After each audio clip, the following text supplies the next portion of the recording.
Olá cavaleiros e amazonas, bem-vindos ao canal Sempre Quis Saber. Meu nome é Wesley e no vídeo de hoje trago para vocês várias curiosidades sobre o exército de Hades. Vamos saber todas as categorias que são divididos os 108 espectros, os subordinados do deus do submundo. Então sem mais delongas, clica no gostei, se inscreva no canal e bora para esse super vídeo. Sempre quis saber! Os espectros de Hades são os guerreiros das trevas subordinados do deus do submundo. O Senhor Hades consegue um corpo físico para as almas que estão mortas no inferno, os tornando espectros com a promessa de vida eterna. Aqueles que têm um grande apego pela vida acabam caindo na tentação da vida eterna e entram para o exército de Hades. Porém, essas almas ressuscitadas continuam tendo corpos mortais. Esse é o conhecido despertar das 108 estrelas malignas. As almas dos espectros vão para os seus corpos humanos e os possuem. Esse corpo então abandona seu nome antigo para servir a Hades e ganha seu nome de espectro junto de suas sapures. E por isso os espectros sempre carregam o mesmo nome.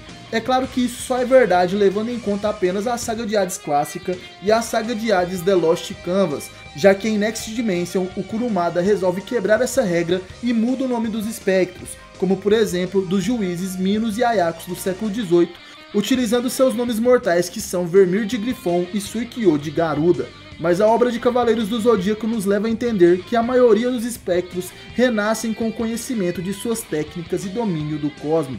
Por isso não precisam passar por um árduo treinamento como os Cavaleiros de Atena, sendo seguidores do deus Hades, que é capaz de fornecer um corpo físico para as almas mortas de tempos em tempos. O conceito de morte não existe entre os soldados de Hades, por isso sempre que morrem, as 108 estrelas malignas são seladas por mais de 200 anos pela deusa Atena. Na saga clássica, quem explicou isso foi o espectro Mil de Papillon. Ele conversa com o Cavaleiro de Ouro Mudiares. Ele diz que os espectros não são fantasmas e nem mesmo mortos-vivos.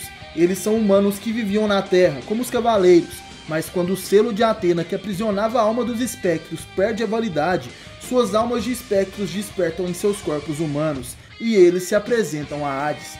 O corpo que acolhe a alma de um espectro adquire uma armadura chamada de sapures, sendo pronunciadas também como surplices ou até mesmo sobrepeles. Essa é uma proteção negra e brilhante feita por Hades.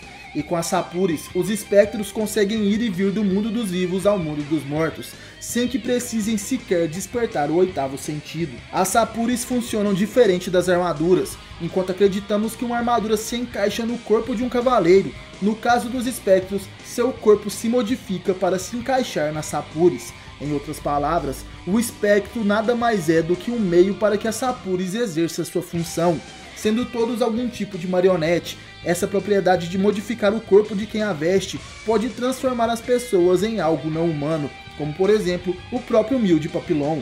Uma curiosidade interessante é o motivo de Hades ter escolhido 108 espectros. Segundo os ensinamentos budistas, o número 108 representa os 108 sentimentos que atormentam e desorientam a vida dos seres humanos, os sentimentos por meio dos quais compreendemos e percebemos determinadas situações são a base desse cálculo. A natureza desses sentidos origina-se da visão, da audição, do olfato, da gustação, do corpo físico e da mente. Cada qual pode ser qualificado em 3 sentimentos ou sensações que são agradável, desagradável e indiferente. Para se entender a origem dos 108, multiplicamos as 6 percepções por esses 3 sentimentos. 6 vezes 3 igual a 18, certo? Esses 18 sentimentos podem, por sua vez, ser movidos por sentimentos puros e impuros, e assim multiplica-se novamente por 2, totalizando em 36 sentimentos. A existência, no entanto, abrange experiências do passado, do presente e do futuro, e por isso deve-se multiplicar esses 36 sentimentos pelas 3 dimensões temporais, o que totaliza 108. No Japão, na passagem de ano, há o ritual de se tocar o sino 108 vezes, que simboliza a purificação desses 108 sentimentos que causam a infelicidade do ser humano. E o rosário de chakra de virgem também simboliza esses 108 sentimentos, representados em 108 contas. Profundo, não é mesmo? O mais interessante também é como Masami Kurumada, o criador de Cavaleiros do Zodíaco, mistura as diferentes mitologias e crenças nessa obra. Agora vamos falar sobre a hierarquia no exército de Hades. No topo de tudo, é claro que está o deus do submundo, o maligno Hades. Como vocês devem saber, ele deixa seu corpo verdadeiro guardado dentro do mausoléu que fica nos Campos Elíseos. Na Guerra Santa, sua alma possui o corpo do jovem mais puro daquela geração e assim comanda os espectros do inferno. Abaixo de Hades, temos algumas divindades que são seus subordinados. Os mais próximos dele são os deuses gêmeos Thanatos e Hypnos. Eles são seus servos mais próximos e confiáveis, desde os tempos mitológicos. Na saga clássica, ambos guardam o corpo de Hades nos Campos Elíseos. Os deuses gêmeos funcionam como assessores diretos de Hades, o ajudando a comandar o exército do submundo. Eles são superiores a qualquer espectro, inclusive a Pandora. Também são extremamente poderosos, sendo que Thanatos, o deus da morte, destruiu 5 armaduras de ouro com um golpe só. E Hypnos, o deus do sono, não apenas aprisionou Shun, que estava utilizando a armadura divina de Andrômeda, como também conseguiu se igualar a Shiryu e Yoga, que também estavam trajando armaduras divinas. Abaixo deles temos mais alguns deuses em The Lost Canvas, que são os filhos de Hypnos. O deus do sono é pai dos deuses dos sonhos. Eles guardam as regiões do mundo dos sonhos e são chamados apenas em missões importantes. Seus nomes são Oneiros, o deus dos sonhos, o líder dos deuses dos sonhos. Ícelos, o ilusionista, é o mais selvagem de seus irmãos. Phantasus, o retratista, nos mitos possui o poder de criar sonhos irreais e ameaçadores. Morpheus, o encarregado de controlar os sonhos dos heróis e dos reis. E Phobetor, que tem o poder de transformar sonhos e desejos em realidade. No jogo Saint Seiya Online, também somos apresentados à deusa Perséfone, serva e esposa de Hades. Ela é a deusa da colheita e imperatriz do submundo, é conhecida como a Senhora dos Mortos. Abaixo desses deuses temos Pandora, a representante de Hades e comandante dos espectros. Ela é a irmã humana da alma de Hades, e em toda encarnação Pandora nasce em uma família rica e anos depois a alma de Hades também nasce de sua mãe como seu irmão. Assim Pandora vai atrás do humano que será o mais puro daquela era para fundir a alma de Hades ao corpo desse humano. A história de Pandora é bem legal, e se vocês quiserem eu faço também um vídeo especial sobre ela, contando toda a sua história, é só deixar sua opinião aí embaixo. A mesma coisa vale para os deuses que eu citei anteriormente. Abaixo de Pandora temos 3 juízes do inferno. Eles são os espectros mais poderosos do exército de Hades. Seus poderes se equiparam aos cavaleiros de ouro mais poderosos do santuário. Radamantes de Wynever, a estrela celeste da fúria. Na mitologia grega, ele é um dos 3 juízes do mundo dos mortos que julgava as almas vindas da Ásia. Seus subordinados mais conhecidos são Valentine de Arpia, Sílfide de Basilisco, Queen de Alaurune e Gordon de Minotauro. Minos de Grífon, a estrela celeste da nobreza. Na mitologia grega, o juiz supremo do mundo dos mortos, que dava o voto final, ou seja, decidia o destino das almas. Em Saint Seiya, ele julga as almas na primeira prisão. Seus subordinados mais conhecidos são Byakko de Necromancer e Lune de Bauron. Ayako de Garuda, a estrela celeste do heroísmo. Na mitologia grega, um dos 3 juízes no mundo dos mortos que julgava as almas vindas da Europa. Seu subordinado mais conhecido é Violet de Behemoth. Abaixo dos 3 juízes estão os espectros de estrelas celestes. Geralmente, esses são os espectros do exército de Hades que defendem o submundo. Ficam encarregados de proteger locais importantes, como as prisões na saga de Hades e os templos em The Lost Canvas. Supõe-se que seus poderes podem se equiparar aos cavaleiros de ouro. Alguns exemplos de estrelas celestes são Valentine de Arpia, conhecido como a estrela celeste do clamor. Caronte de Aqueronte, o barqueiro do inferno, é a estrela celeste do hiato. Lune de Bauron, o braço direito de Minos, é a estrela celeste da eminência. Faraó de Esfinge, que é um espectro muito importante tanto na história clássica quanto em The Lost Canvas, a estrela celeste da besta.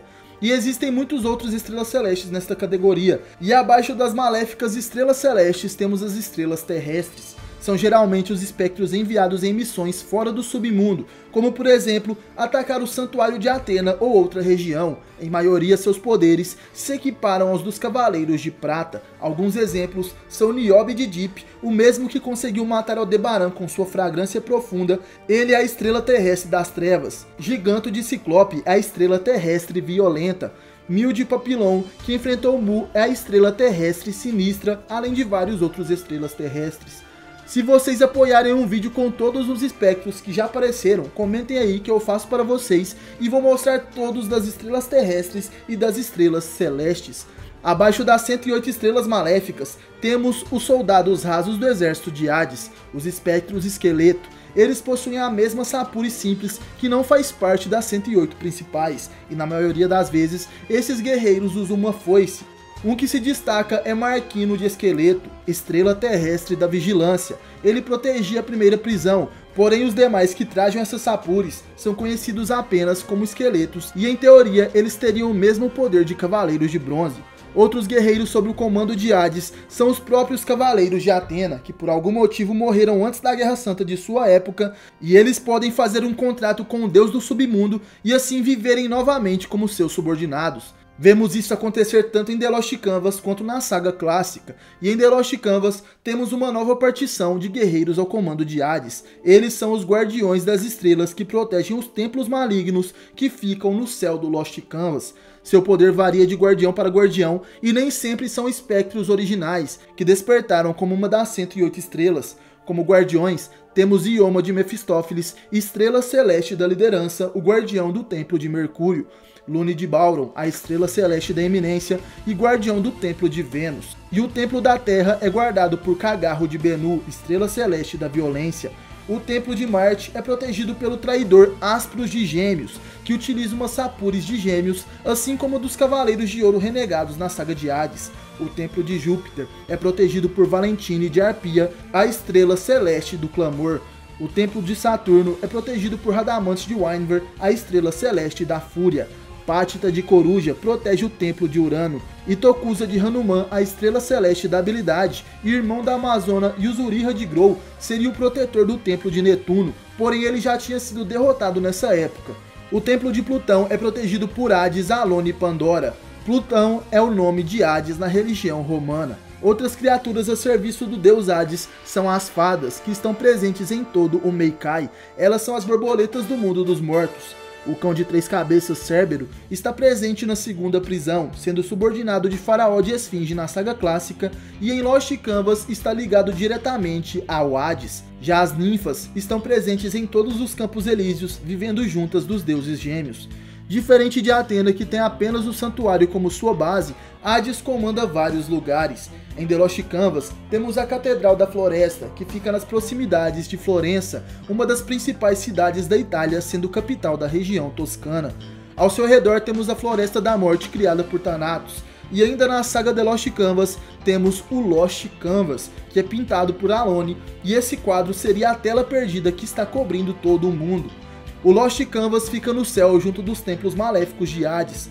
Tudo que Alone pinta morre e suas pinturas também aparecem por todo o céu, onde ele desenhou anjos, pessoas e até mesmo uma nova lua.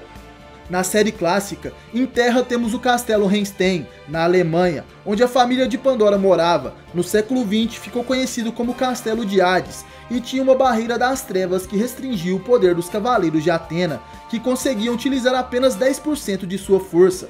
Além de que nesse mesmo castelo tem um fosso que leva direto ao submundo. Como sabemos, o submundo é o domínio de Hades, e é para lá onde as pessoas vão depois da morte. E esse inferno de Hades é composto por 8 prisões, 3 vales, 10 fossos, 4 esferas e 4 rios. Se vocês quiserem saber tudo sobre cada uma delas, pede aí que eu faço também um vídeo especial sobre o inferno de Hades. A colina Yomotsu Hirasaka não faz parte do submundo e ela é apenas a entrada do mundo dos mortos, então fica entre o mundo humano e o mundo de Hades. Os Campos Elíseos também são governados por Hades, porém é um local que fica em outra dimensão que pode ser acessada apenas pelos deuses. Os humanos apenas podem chegar lá com auxílio especial de algum item ou do sangue divino de um deus, isso porque precisam passar pela hiperdimensão. Muita gente que também viu o filme Guerreiros do Armagedon, onde Lúcifer é o inimigo de Atena, acha que ele é um erro, porque é Hades que seria o imperador do inferno e não o anjo caído. Porém o inferno de Lúcifer, na história de Cavaleiros do Zodíaco, não é o mesmo que o submundo de Hades. O reino do anjo caído é o mundo dos demônios, uma dimensão abaixo do submundo, onde estaria Lúcifer e os demais anjos caídos, além de demônios de várias outras religiões, e de acordo com o filme Guerreiros do Armagedon, seria para lá onde vão as almas dos deuses mortos por Ceia.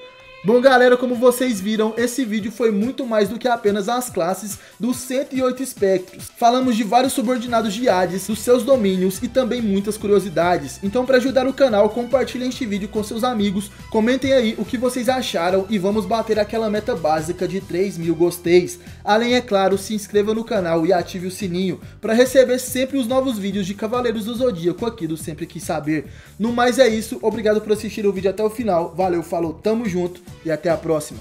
Você já sentiu o Cosmo?